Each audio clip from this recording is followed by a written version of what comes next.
포브스가 발표한 2026년 강대국 순위를 보는 순간 전 세계가 충격에 빠졌습니다. 100년 넘게 공고했던 세계 질서가 완전히 뒤바뀌었거든요.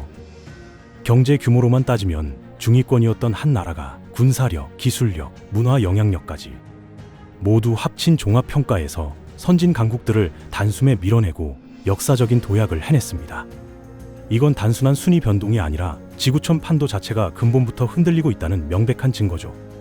자, 그럼 지금부터 하나씩 파헤쳐 보겠습니다.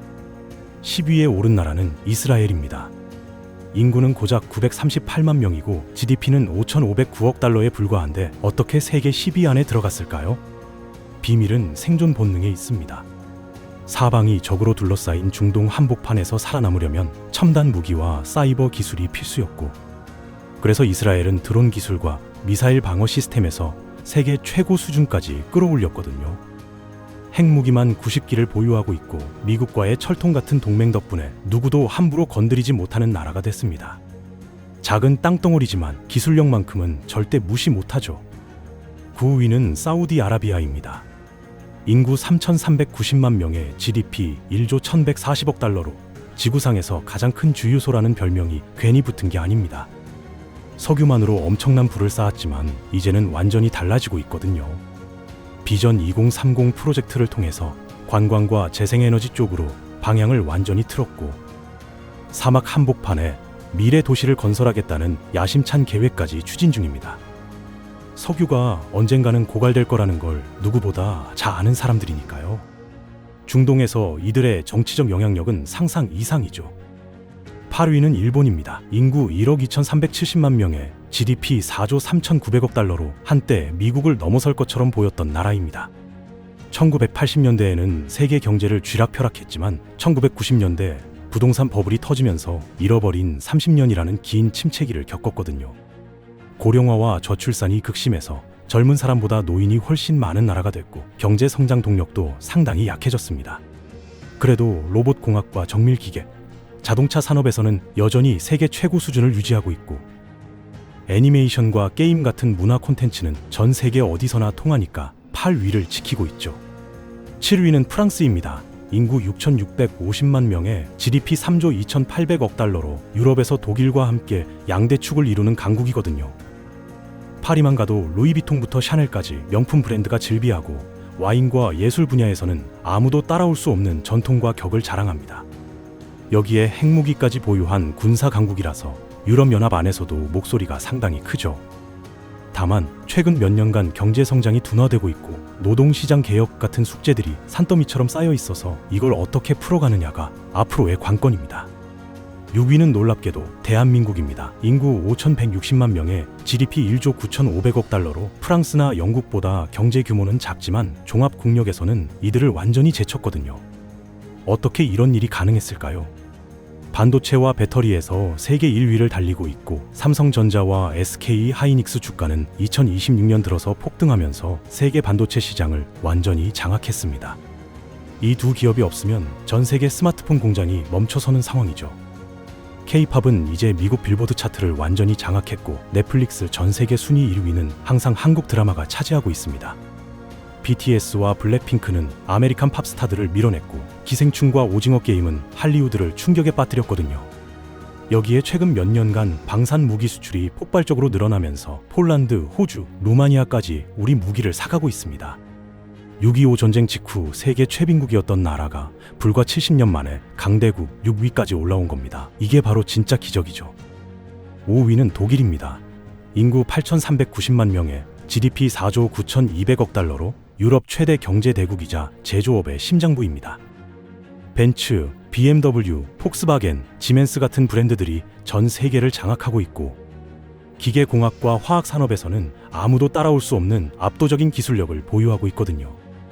과거 2번이나 세계대전을 일으켰던 나라라서 지금은 스스로를 철저하게 자제하고 있지만 잠재력만 따지면 세계 3위 안에 들 수 있는 엄청난 능력을 숨기고 있습니다. 요즘 러시아가 자꾸 독일을 건드리는데 독일이 진짜 화내면 그게 훨씬 더 무서운 겁니다. 4위는 영국입니다. 인구 6,910만 명에 GDP 3조 7,300억 달러로 한때 전 세계를 지배했던 대영 제국의 후예죠.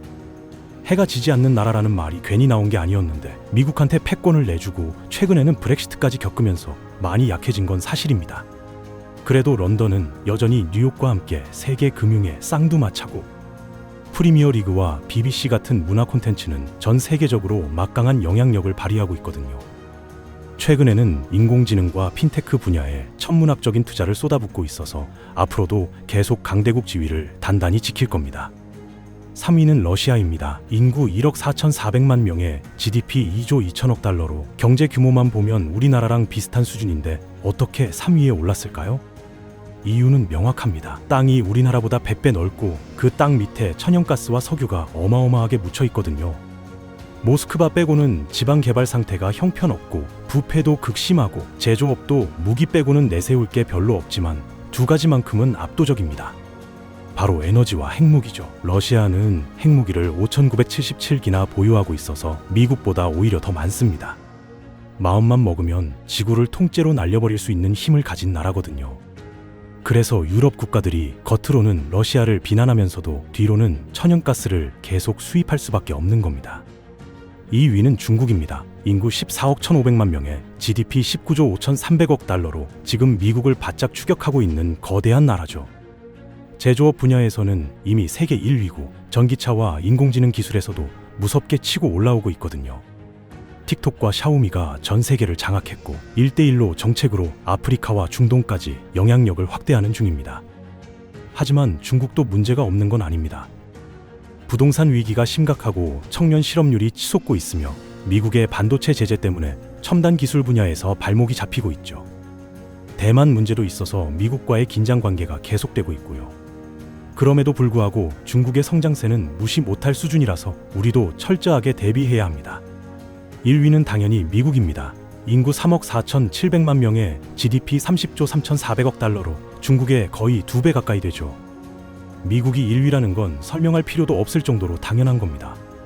애플, 구글, 아마존, 메타, 테슬라 같은 세계 최강 기업들을 다 가지고 있고 달러라는 기축통화를 쥐고 있어서 전 세계 경제를 좌지우지하거든요.